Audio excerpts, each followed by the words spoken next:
নমস্কার বন্ধুরা, নিবার রান্নাঘরে সবাইকে স্বাগত। আজকে আমি আবারও একটি নতুন রেসিপি নিয়ে হাজির হয়েছি। চিকেন কষা করে দেখাবো। আপনারা ভিডিওটি প্রথম থেকে শেষ পর্যন্ত দেখতে থাকুন। আজকে আমি চিকেন কষাটা একটু অন্যরকমভাবে করব। প্রথমে আমি এখানে আলু ধুয়ে কেটে নিয়েছি,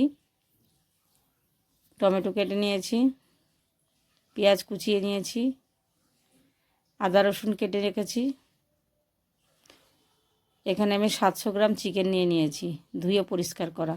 স্বাদ মতো নুন দিয়ে দিচ্ছি, একটা লেবুর রস দিয়ে দিচ্ছি। এবার আমি চিকেনটাকে মাখিয়ে নিচ্ছি।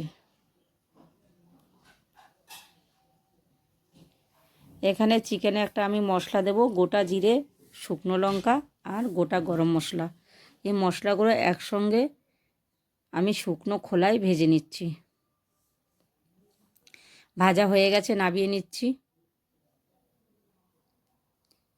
এবার মশলাটাকে আমি শুকনো বেটে নেব।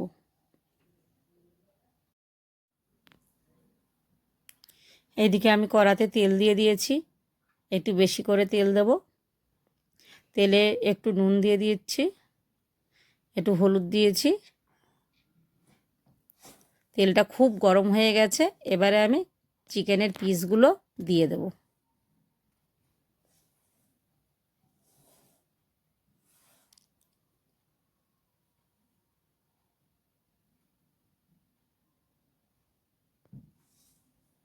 দিয়ে আমি উল্টো পাল্টা করে ভালো করে ভেজে নেব।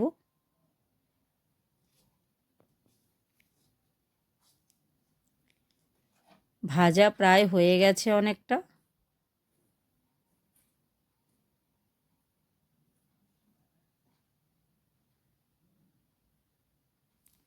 ভাজা হয়ে গেছে, এবার চিকেনগুলো নামিয়ে নিচ্ছি।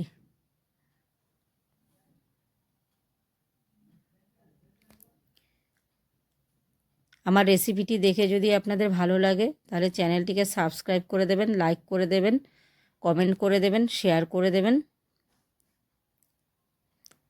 আমি ফোড়ন দিয়ে দেব ওই তেলের মধ্যেই। শুকনো লঙ্কা, তেজপাতা আর গোটা জিরে, পেঁয়াজ কোচানো দিয়ে দিচ্ছি।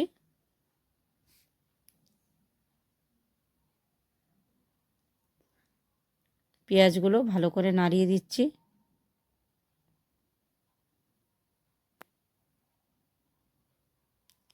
আমি অন্য একটা কড়ার মধ্যে তেল দিয়ে দিয়েছি। কেটে ধুয়ে রাখা আলুগুলো দিয়ে দিচ্ছি।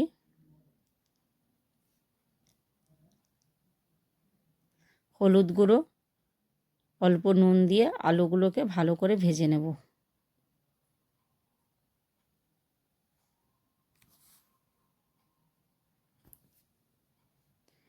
এইদিকে মেন রান্নার মধ্যে আমি টমেটোগুলো দিয়ে দিয়েছি। টমেটো দিয়ে ভালো করে নাড়াচাড়া করে নিচ্ছি।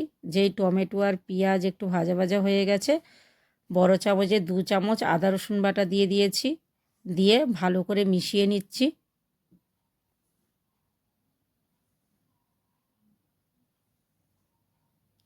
দু চামচ হলুদ গুঁড়ো, 2 চামচ লঙ্কা গুঁড়ো, 2 চামচ জিরে গুঁড়ো দিয়ে আমি মশলাটাকে ভালো করে কষিয়ে নিচ্ছি। দেখুন বন্ধুরা, মশলা থেকে কেমন তেল ছেড়ে দিয়েছে। এদিকে আমার অন্যদিকে আলুগুলো ভাজা হয়ে গেছে। আলুগুলো বেশ লাল লাল করে ভাজা হয়েছে। মশলা থেকে বন্ধুরা তেল ছেড়ে দিয়েছে। এবারে আমি ভেজে রাখা চিকেনগুলো দিয়ে দেব। দিয়ে মশলার সাথে চিকেন ভালো করে নাড়িয়ে মিশিয়ে নেব।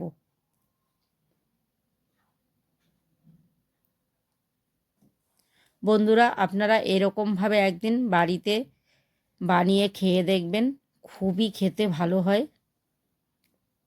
আলুগুলো ভাজা হয়ে গেছে, এদিকে নামিয়ে নিচ্ছি।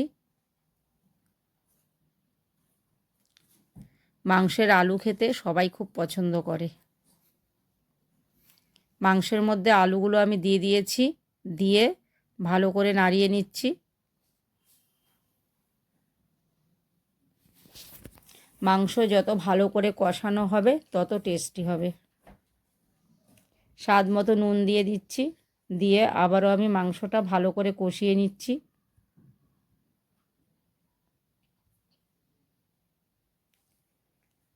মাংসটা তো কষাতে কষাতেই অনেকটা হয়ে গেছে, তাই বন্ধুরা আমি বাটি ধুয়ে অল্প একটু জল দিয়ে দেব, বেশি জল দেব না। জল দিয়ে আমি ঢাকা দিয়ে দিয়েছিলাম। এবার আমি ঢাকাটা খুলে দেখছি, মাংসটা প্রায় হয়ে এসেছে। দেখুন বন্ধুরা মাংসর কালারটা কেমন এসছে।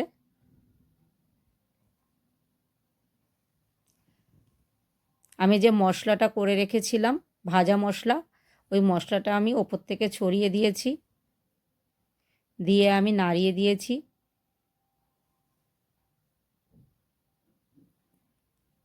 মাংসটা রান্না হয়ে গেছে, এবার আমি নামিয়ে নিচ্ছি।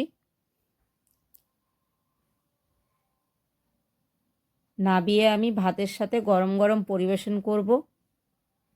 আজ এই পর্যন্তই, আবার নতুন কোনো রেসিপি নিয়ে আপনাদের সঙ্গে হাজির হয়ে যাব। আপনারা আমাকে কমেন্ট করে জানাবেন এই রকম করে মাংস রান্নাটা কেমন টেস্ট হয়েছে খেতে।